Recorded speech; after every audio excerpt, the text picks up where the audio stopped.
दोस्तों, आज की इस वीडियो में हम जानेंगे कि ये कौन से लक्षण हैं जो मनुष्य के बारे में बताए गए हैं जिनसे मनुष्य का पतन निश्चय है।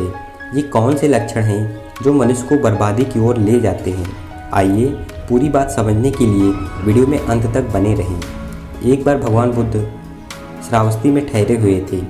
जब रात काफ़ी बीत चुकी थी तो एक देवता, जिसकी वजह से श्रावस्ती नगर हरा भरा रहता था, वो देवता तथागत के पास आए और खड़े हो गए।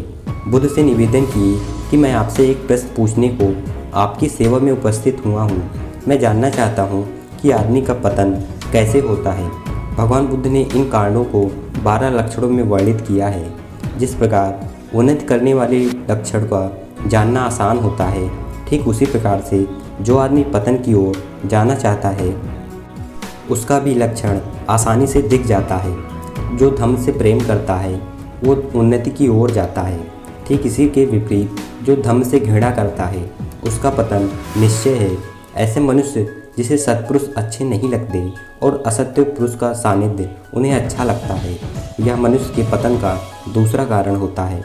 ऐसे ही जिसे गप्पे मारना और परिश्रमी नहीं रहता, सुस्त रहता व क्रोधी भी होता है, ये पतन का तीसरा कारण होता है। जिसके पास पैसे रहने के बावजूद भी अपने वृद्ध माता पिता का पालन पोषण नहीं करता, ये उस इंसान के पतन का चौथा कारण होता है। जो झूठ बोलकर किसी इंसान को ठगने की कोशिश करता है, ये उस इंसान के पतन का पांचवा लक्षण होता है।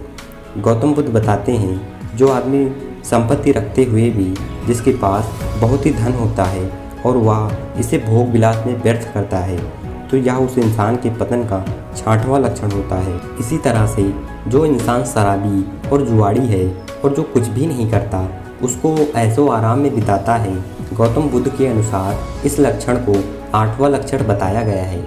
इसी तरह से जो आदमी अपनी पत्नी को छोड़कर किसी अन्य स्त्री के पास भोगवश जाता है, तो ये उस आदमी के पतन का नौवां लक्षण होता है। इसी तरह से कोई वृद्ध आदमी किसी युवती को चाहे किसी भी माध्यम से ले आया हो, लेकिन उस युवती के ईर्ष्या भाव के कारण दोनों सुखी नहीं रह पाते, तो ये उस आदमी के पतन का 10वां लक्षण होता है। इसी तरीके से जो आदमी अपने घर के फिजूल खर्च करने वाले को अधिकारित्व बना देता है, तो उस आदमी के पतन का निश्चय होता है और ये उसके पतन का 11वां लक्षण होता है। इसी तरह से जो क्षत्रिय है और अल्प साधन रखते हुए भी उसकी बड़ी महत्वाकांक्षा के कारण राजा बनने की आकांक्षा रखता है, तो ये उस इंसान के पतन का 12वां लक्षण होता है। गौतम बुद्ध बताते हैं, हे देव, यदि आप इन 12 लक्षणों से दूर रहोगे तो आप हमेशा उन्नति के मार्ग पर हमेशा अग्रसर रहोगे।